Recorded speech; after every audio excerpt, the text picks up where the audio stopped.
Online പണമിടപാട് സ്ഥാപനമായ പേടിഎമ്മിന്റെ licence റദ്ദാക്കി. റിസർവ് ബാങ്കിന്റേതാണ് നടപടി.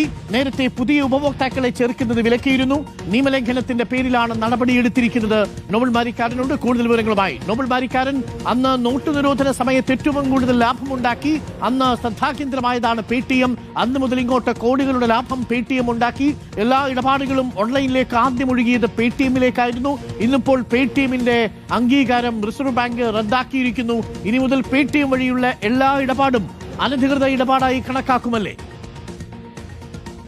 അരുൺ, രാജ്യത്തെ ഡിജിറ്റൽ പേയ്മെന്റുകളിൽ വിപ്ലവം കൊണ്ടുവന്ന കമ്പനിയാണ് പേടിഎം. ഈ പേടിഎമ്മിന്റെ ബാങ്കിംഗ് ലൈസൻസ് ഇപ്പോൾ RBI റദ്ദാക്കിയിരിക്കുന്നു. പ്രധാനമായും ഇതുമായി ബന്ധപ്പെട്ട് അറിയാൻ കഴിയുന്നത് നിക്ഷേപകരുടെ താല്പര്യത്തിന് വിരുദ്ധമായി പ്രവർത്തിച്ചതോടൊപ്പം തന്നെ നൽകിയ ലൈസൻസിന്റെ മാനദണ്ഡങ്ങൾ ലംഘിച്ചു എന്ന് കാണിച്ചുകൊണ്ടാണ് ഇപ്പോൾ ഇത്തരത്തിൽ ഒരു നടപടി ഉണ്ടായിരിക്കുന്നത്. എന്താണെങ്കിലും നിലവിലത്തെ കടങ്ങൾ അതോടൊപ്പം മറ്റ് ലയബിലിറ്റികളൊക്കെ തീർക്കാനുള്ള പണം ഇപ്പറഞ്ഞ പേടിഎമ്മിന്റെ പക്കൽ ഉണ്ട് എന്നുകൂടി RBI വ്യക്തമാക്കുകയാണ്. പ്രധാനമായും 1949 banking regulation act section 22 subsection 4 പ്രകാരമാണ് ഇപ്പോൾ ഇത്തരത്തിലൊരു നടപടി എന്താണെങ്കിലും ഉണ്ടായിരിക്കും. നേരത്തെ നോട്ട് നിരോധനമൊക്കെ വന്നതിന് പിന്നാലെ പേടിഎമ്മുമായി ബന്ധപ്പെട്ടുള്ള പരസ്യങ്ങളൊക്കെ നമ്മൾ ഏറെ ശ്രദ്ധയിൽപ്പെട്ടതാണ്. പ്രത്യേകിച്ച് പ്രധാനമന്ത്രി നരേന്ദ്രമോദി ഫോട്ടോയൊക്കെ വെച്ചുകൊണ്ടായിരുന്നു പരസ്യങ്ങളൊക്കെ ഉണ്ടായത്. അത് വലിയ വിവാദമാവുകയും ചെയ്തതാണ്. പക്ഷേ പേടിഎമ്മിന്റെ ഈ പറഞ്ഞ UPI പേയ്മെന്റുകളെ കാര്യത്തിൽ ഇപ്പോഴും ഒരു വ്യക്തതക്കുറവുണ്ട്. ഇതുമായി ബന്ധപ്പെട്ട് RBI വേറെ ഉത്തരവ് ഇറക്കും എന്നാണ് നമ്മൾ പ്രതീക്ഷിക്കുന്നത്. എന്താണെങ്കിലും നിലവിൽ വന്നിരിക്കുന്ന ഈ ഉത്തരവ് എന്ന് പറയുന്നത് പ്രധാനമായും നിക്ഷേപകരുടെ താല്പര്യങ്ങൾക്ക് എതിരായി പ്രവർത്തിച്ചതോടൊപ്പം തന്നെ നൽകിയ ലൈസൻസിന്റെ മാനദണ്ഡങ്ങൾ ലംഘിച്ചു എന്ന് കാണിച്ചുകൊണ്ടാണ് ഇപ്പോൾ ഇത്തരത്തിലുള്ള നടപടി എന്താണെങ്കിലും റിസർവ് ബാങ്ക് ഓഫ് ഇന്ത്യ എടുത്തിരിക്കുന്നത്. അരുൺ,